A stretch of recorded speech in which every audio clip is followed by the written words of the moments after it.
இப்போ சவ ஊர்வலம் போகும் பொழுது நீங்க பல இடங்கள்ல பார்த்துருக்கலாம். அதுக்கு முன்னாடி மாரடிச்சிட்டு ஆடிக்கிட்டு பாடிட்டு போறவங்கள பார்த்துருக்கலாம். நீங்க இன்னைக்கு அது வெறும் காட்சியா இருக்கு. அன்னைக்கு அப்படி இல்லை. துன்பத்தினுடைய ஒரு வெளிப்பாடாகவும் இருந்தது, பிரிவினுடைய ஒரு வெளிப்பாடாகவும் இருந்தது. இன்னொன்னு இவன் தப்பிச்சு போயிட்டான் பாடுறா அப்படின்றத கொண்டாடுவது போலவும் இருந்தது. இன்னைக்கு நீங்க கவனிச்சு பாத்தீங்கன்னா புரியும். அவன் என்ன பாடுவான், அவன் மனசுல என்ன இருக்கும்? 4 பேர் தோளுக்கு பாரம் வந்தாத்தான் நம்ம பொழப்பு நடக்குதாடா பரப்பரப்பர நாக். தாளம் கொட்டுறான் பரப்பரப்பர நாக் பரப்பரப்பர நாக். 4 பேர் தோளுக்கு பாரம் வந்தாத்தான் நம்ம பொழப்பு நடக்குதடா பரப்பரப்பர நாக். ஓலையிலே ஏறி ஒருத்தன் போகும்போதுதான் ஒரு ஓலைக்கீத்து நிழல் கிடைக்குது பரப்பரப்பர நாக். டமுக்கு டிம்மா டம்மாரம் எல்லாம் தாளம் கொட்டுது, தாளம் தப்பி விழுந்த கட்டையத்தான் தோளு தூக்குது. சரியா? டமுக்கு டிம்மா டம்மாரெல்லாம் தாளம் கொட்டுது, தாளம் தப்பி விழுந்த கட்டையத்தான் தோளு தூக்குது.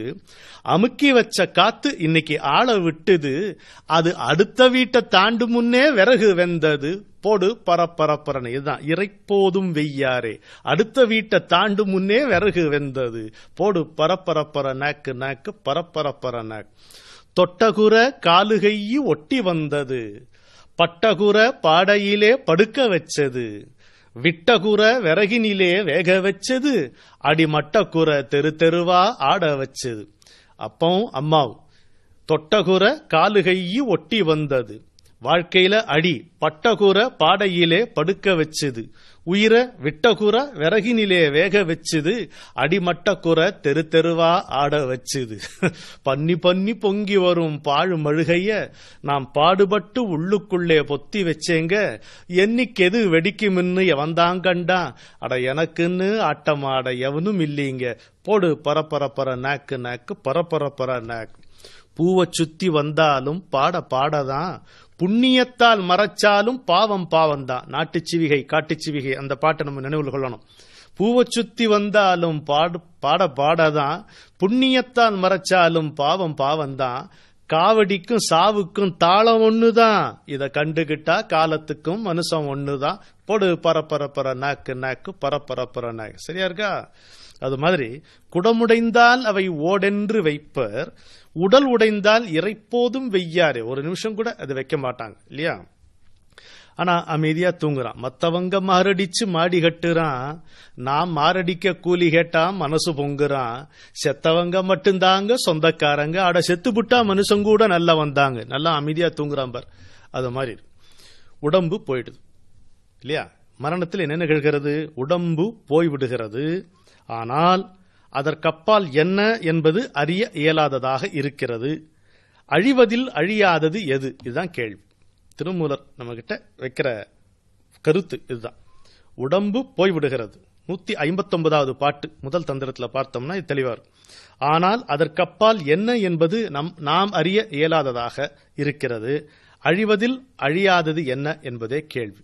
இங்க நாம் அறிய இயலாதது என்பது என்னன்னா, அறவே அறிய இயலாத ஒரு விஷயம் அல்ல அது. ஒன்று. 2வது, இதை அறிய நாம் எந்த முயற்சியும் எடுத்துக்கொள்வதில்லை. 2. 3வது, அறிந்தவர்களுடைய வார்த்தைகளை கேட்கின்ற பணிவு நமக்கு இல்லை. அவ்வளவுதான் வித்தியாசம். நம்பிக்கை நமக்கு இல்லை.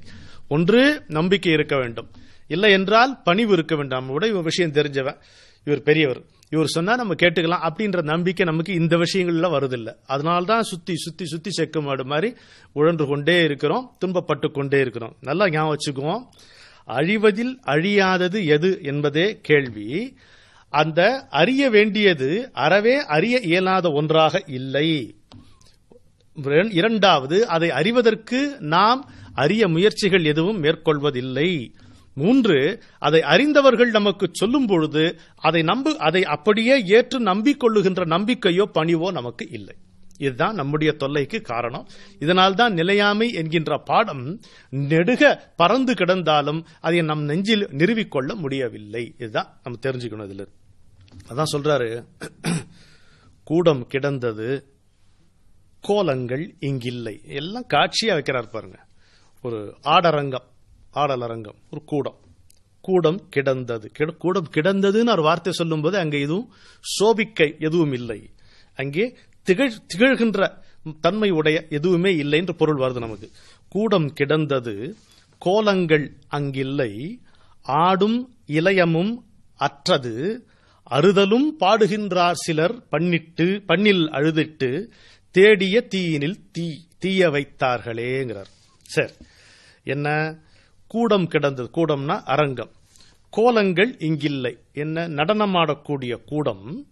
அங்க கோலங்கள்னா ஒப்பனையில மேக்கப்லாம் போயிருச்சு இல்லையா? அடைமழையில் அந்தோ பாவம் அரிதாரம், ஆடி போனதே அவதாரம். அது மாதிரி ஆடி ஆட்டமெல்லாம் அடங்கி போச்சு. கூடம் கிடந்தது, அரங்கம் காலியா இருக்கு, ஒப்பனைகள் இல்ல, கோலங்கள் இங்கில்ல. ஆடும் இளையமும், லயம் அந்த ஜதிகள் தாளக்கட்டுகள் அதுவும் அற்றது, அதுவும் முடிஞ்சு போச்சு. அறுதலும் அப்படி அருந்து போனாலும் பண்ணில் அழுதிட்டு பாடுகின்றார் சிலர். அப்படி இருந்தாலும் ராகமா சில பேர் பாடி ஒப்பாரி வச்சுட்டு தான் இருக்காங்க. நம்முடைய பிரிஞ்சு போனவங்களுக்காக இருக்கிறவங்க ஏங்கி அழக்கூடிய தன்மையை காட்சியா வைக்கிறார். ஆனால் அப்படி செய்தாலும் அழுது முடித்து தேடிய தீயினில் தீய வைத்தார்களே, இந்த உடம்ப தீய வைக்கிறாங்க. இதுதான் நடக்குது. இதுல நுட்பம் என்னன்னு பார்த்தோம்னா, உலகம் நாடக மேடைன்றாரு ஷேக்ஸ்பியர் இல்லையா? இது நம்ம பரவலா கேட்ட வாசகம். ஷேக்ஸ்பியர் என்ற மகாகவிஞன் உலகத்தை நாடக மேடை என்றார். நம்முடைய திருமூலர் இந்த உடம்பே நாடக மேடை என்றார்.